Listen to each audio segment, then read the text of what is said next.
प्यारे बच्चों, विद्या आनंद के इस YouTube चैनल में आपका बहुत बहुत स्वागत है। आज हम लेके आए हैं आपके लिए क्लास 12th केमिस्ट्री का 35 most important objective question.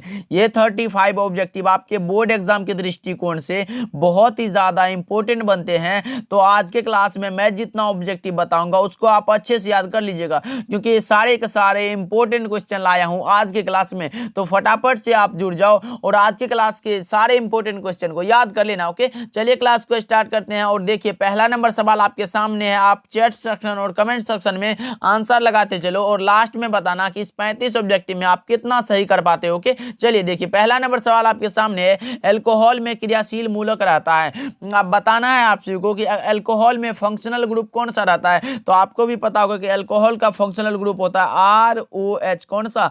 ROH, यानी कि R इज अल्काइल ग्रुप और OH हो जाएगा, यानी कि option number A correct answer हो जाएगा। याद रखना है आप सभी को, क्योंकि ये सारे के सारे इंपॉर्टेंट क्वेश्चन लाया हूं आज के क्लास में। देखिए, दूसरा नंबर सवाल देखिए आपके सामने है। फ्रियोन का सूत्र क्या होता है? अब बताओ जी, फ्रियोन का जो सूत्र होता है वो क्या होता है? तो यह हो जाएगा क्लोरोफ्लोरोकार्बन। कौन सा भाई? ऑप्शन नंबर ए आंसर सही जवाब है, लगा लो आप सभी। ओके, चलिए तीसरा नंबर सवाल के ऊपर आपके सामने है। प्राइमरी अल्कोहल के ऑक्सीकरण के पश्चात पहला अवयव क्या प्राप्त होता है?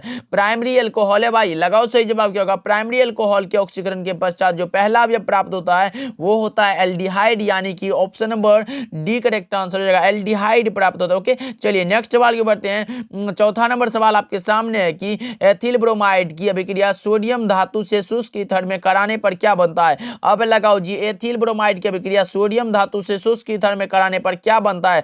एथेन, ब्यूटेन, प्रोपेन या फिर एथिलीन? तो 4 का सही जवाब मैं बता दूं, यह बनता है C4H10। कौन सा? C4H10। इसका क्या नाम है भाई? कौन सा? ब्यूटेन हो जाएगा, यानी कि option number B correct answer हो जाएगा। चलिए पांचवा नंबर सवाल के बढ़ते हैं। क्लोरोफॉर्म क्या है? क्लोरोफॉर्म है एक प्रकार का क्या भाई? Primary halide, tertiary halide, try halogen व्युत्पन्न या फिर टेट्रा हैलोजन व्युत्पन्न? तो इसका सही जवाब जाएगा ट्राई हैलोजन हैलाइड। कौन सा? Option number C correct answer होगा, ट्राई हैलोजन व्युत्पन्न हो जाएगा। ओके, चलिए 6 नंबर सवाल देखिए आपके सामने। DDT बनाने में क्लोरोबेंजीन किससे अभिक्रिया करता है? अब लगाओ सही जवाब क्या होगा। DDT भाई die chloro diphenyl trichloro ethane होता है इसका फुल फॉर्म, और यह बनाने में क्लोरोबेंजीन जो है वो किससे अभिक्रिया करता है? ये क्लोरल के साथ अभिक्रिया करता है। कौन सा? ऑप्शन नंबर बी इसका करेक्ट आंसर होगा। क्लोरल का जो सूत्र होता है वो होता है C2HCl3O। बस इसका फॉर्मूला याद रखना है आप सभी को। 7 नंबर सवाल को देखते हैं। एथिल ब्रोमाइड को अल्कोहलीय कौस्टिक पोटास के साथ उबालने पर बनता है। अब लगाओ जी, एथिल ब्रोमाइड को अल्कोहलीय कौस्टिक पोटास के साथ उबालने पर क्या बनता है? एथिल अल्कोहल, एथिलीन, एसिटिलीन या फिर एथेन? तो यह बनता है कौन सा भाई? एथिलीन। कौन सा? Option number B correct answer हो जाएगा। याद रखना आप सभी को, 7 का B is the correct answer. 8 number सवाल के बढ़ते हैं आपके सामने।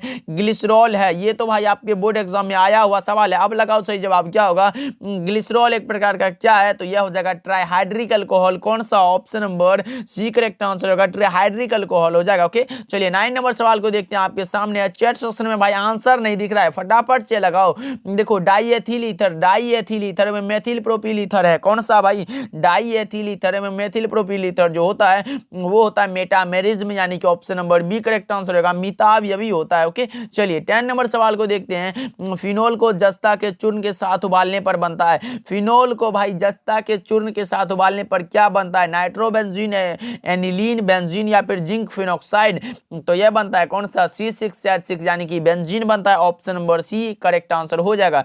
11 नंबर सवाल के बढ़ते हैं। ईथर का केंद्रीय परमाणु कितना होता है? ईथर का केंद्रीय ऑक्सीजन परमाणु जो होता है वो होता है sp3 हाइब्रिडाइज्ड, यानी कि option number B C correct answer हो जाएगा। याद रखना है। ओके, चलिए 12 नंबर सवाल के बढ़ते हैं। एल्डिहाइड और कीटोन का सामान्य सूत्र क्या है? अब लगाओ, एल्डिहाइड और कीटोन का जो सामान्य सूत्र होता है, सिंपल भाई फॉर्मूला होता है, वो क्या होता है? तो यह होता है कौन सा? CnH2nO। कौन सा? Option number B correct answer हो जाएगा भाई, बहुत ही सही जवाब हो जाएगा, लगा लो आप सभी। 13 नंबर सवाल को बढ़ते हैं। सोडियम एसिटेट को सोडा लाइम के साथ गर्म करने पर क्या बनता है? ये तो भाई आपके एग्जाम में पूछा गया है, सब्जेक्टिव वाले क्वेश्चन में भी। सोडियम एसिटेट को सोडा लाइम के साथ गर्म करने पर क्या बनता है, ये रिएक्शन में दिया गया था। तो यह बनता है कौन सा भाई? Option number A correct answer हो जाएगा, मेथेन बनता है। ओके, याद रखना है आप सभी को। 14 नंबर सवाल के ऊपर आपके सामने कैल्शियम एसीटेट को गर्म करने पर क्या बनता है। कैल्शियम एसीटेट को गर्म करने से जो प्राप्त होता है वो क्या होता है भाई। 14 का सही जवाब लगाओ आप सभी, तो यह बनता है एसीटोन। कौन सा, option number C correct answer हो जाएगा। 15 नंबर सवाल को देखते हैं। कार्बोक्सिलिक अम्ल का क्रियाशील मूलक क्या होता है। Functional group of carboxylic acid. तो कार्बोक्सिलिक एसिड पहले तो मैं बता दूं, ऑप्शन नंबर ए में जो दिया गया है ये है एल्डिहाइड का, क्या एल्डिहाइड है, कीटोन है बी में, और कार्बोक्सिलिक एसिड सी में दिया गया, इसलिए करेक्ट आंसर सी हो जाएगा। और अल्कोहल डी में दिया गया, इसको भी याद रखना है। ओके, चलिए नेक्स्ट सवाल के बढ़ते हैं। 16 नंबर सवाल आपके सामने है। निम्न में कौन मीठा अभिकर्ता है। निम्नलिखित में कौन सा कृत्रिम है जो मीठा अभिकर्ता है। 16 का सही जवाब बताओगे आप सभी, तो यह हो जाएगा सेक्रीन, एस्पार्टेम और sodium cyclamate. Option number D correct answer हो जाएगा। ओके, चलिए 17 नंबर सवाल को देखते हैं। निम्नलिखित में कौन एंटीसेप्टिक है भाई। एंटीसेप्टिक क्या होता है। ऐसे द्रव जो सूक्ष्म जीवों की वृद्धि को रोकता है। क्या, ऐसे द्रव जो सूक्ष्म जीवों की वृद्धि को रोकता है उसको हम लोग क्या बोलते हैं, एंटीसेप्टिक। आयोडीन भी है, साबुन भी है, एथेनॉल भी है, यानी कि option number D correct answer हो जाएगा। लगा लो आप सभी। ओके, चलिए 18 नंबर सवाल के बढ़ते हैं। क्या कह रहा है, निम्नलिखित में कौन साधारणतया शरीर के द्वारा नहीं बनाए जाते हैं। अब बताओ जी, ये मैं कितना बार बता चुका है, लगाओ। निम्नलिखित में कौन है जो साधारणतः शरीर के द्वारा नहीं बनाए जाते हैं। मैं बता चुका हूं कि विटामिन जो होते हैं ये शरीर के द्वारा नहीं बनते हैं। Option number B correct answer हो जाएगा। 19 नंबर सवाल क्यों बढ़ते हैं। फ्रक्टोज का क्रियाशील मूलक क्या होता है। फ्रुक्टोज का भाई, फ्रक्टोज का होता है कौन सा, कीटोन, और ग्लूकोज का होता है एल्डिहाइड। इसको भी याद रखना है। ग्लूकोज का होता है एल्डिहाइड और फ्रक्टोज का कीटोन, दोनों को याद रखना। दोनों में से कोई पूछ दे, लगा के चले आना है। 20 नंबर सवाल क्यों बढ़ते हैं। विटामिन ए जो जल में, विटामिन जो जल में विलय है, कौन सा विटामिन है जो जल में भाई सोल्यूबल है। मैंने बताया था कि ए डी ई के जो है ये है वसा में विलय, क्या वसा में विलय, और बी कॉम्प्लेक्स सी जो है ये है जल में विलय। तो आप लगा सकते हो कौन सा ऑप्शन सही होने वाला है। बी सी जो है ये जल में विलय है, और ए डी के जो है ये वसा में विलय है। तो पूछा क्या गया है, जल में, यानी कि B C option number A correct answer हो जाएगा। ओके, चलिए 21 नंबर सवाल के बढ़ते हैं। एंड आपके सामने 21 नंबर सवाल। दर्द निवारक की दवाइयां कहलाती है। दर्द निवारक की दवाइयां जो कहलाती है वो कहलाती है क्या भाई, एनाल्जेसिक। कौन सा, ऑप्शन नंबर बी इसका करेक्ट आंसर हो जाएगा। 22 नंबर सवाल के बढ़ते हैं। प्राकृतिक रबर बहुलक है किसका भाई। प्राकृतिक रबर जो बहुलक है वो किसका है, तो आपको पता होगा आइसोप्रीन का। Option number C correct answer हो जाएगा। 23 नंबर सवाल के बढ़ते हैं कि ऊन एक रेशा है। ऊन भाई कौन सा रेशा है, प्राकृतिक, संश्लेषित, उपरोक्त दोनों या फिर इनमें से सभी। तो मैं बता दूं, ऊन जो होता है वो होता है कौन सा, नेचुरल फाइबर, जो कि ऑप्शन नंबर ए में दिया गया है, प्राकृतिक रेशा होता है। ओके, याद रखना है। 24 नंबर सवाल है। टेरिलीन एक रेशा है। टेरिलीन एक रेशा है कैसा भाई, प्राकृतिक, कृत्रिक दोनों या फिर इनमें से सभी। 24 का सही जवाब बताओ, तो यह हो जाएगा सिंथेटिक फाइबर, जो कि ऑप्शन नंबर बी में दिया गया है, कृत्रिक हो जाएगा। ओके, चलिए 25 नंबर सवाल को देखते हैं। फॉर्मिक अम्ल एसिटिक अम्ल की अपेक्षा होता है। फॉर्मिक अम्ल एसिटिक अम्ल की अपेक्षा हमेशा भाई स्ट्रॉन्ग होता है, यानी कि option number A correct answer हो जाएगा। दुर्बल मत लगाना, उदासीन गलत हो जाएगा। ओके, चलिए 26 नंबर सवाल को देखते हैं। एमिनो अम्ल में पाया जाने वाला क्रियात्मक समूह कौन सा है। भाई पहले क्वेश्चन को अच्छे से पढ़ो कि एमीन भी है और अम्ल भी है, यानी कि एमीन भी है और अम्ल भी है, यानी कि एमीन ऑप्शन बी में दिया गया है और अम्ल ऑप्शन ए में दिया गया, यानी कि ए और बी दोनों हो जाएगा। Option number D correct answer हो जाएगा। 27 नंबर सवाल को देखते हैं, आपके सामने है। निम्नलिखित में किस विधि से मैथिलेमीन को बनाया जाता है। निम्नलिखित में कौन सा विधि है जिससे मैथिलेमीन बनता है, तो आपको पता होगा हॉफमैन ब्रोमाइड अभिक्रिया के द्वारा बनता है। Option number B correct answer हो जाएगा 27 का। 28 नंबर सवाल को देखते हैं। निम्नलिखित में कौन सर्वाधिक मीठी शर्करा है।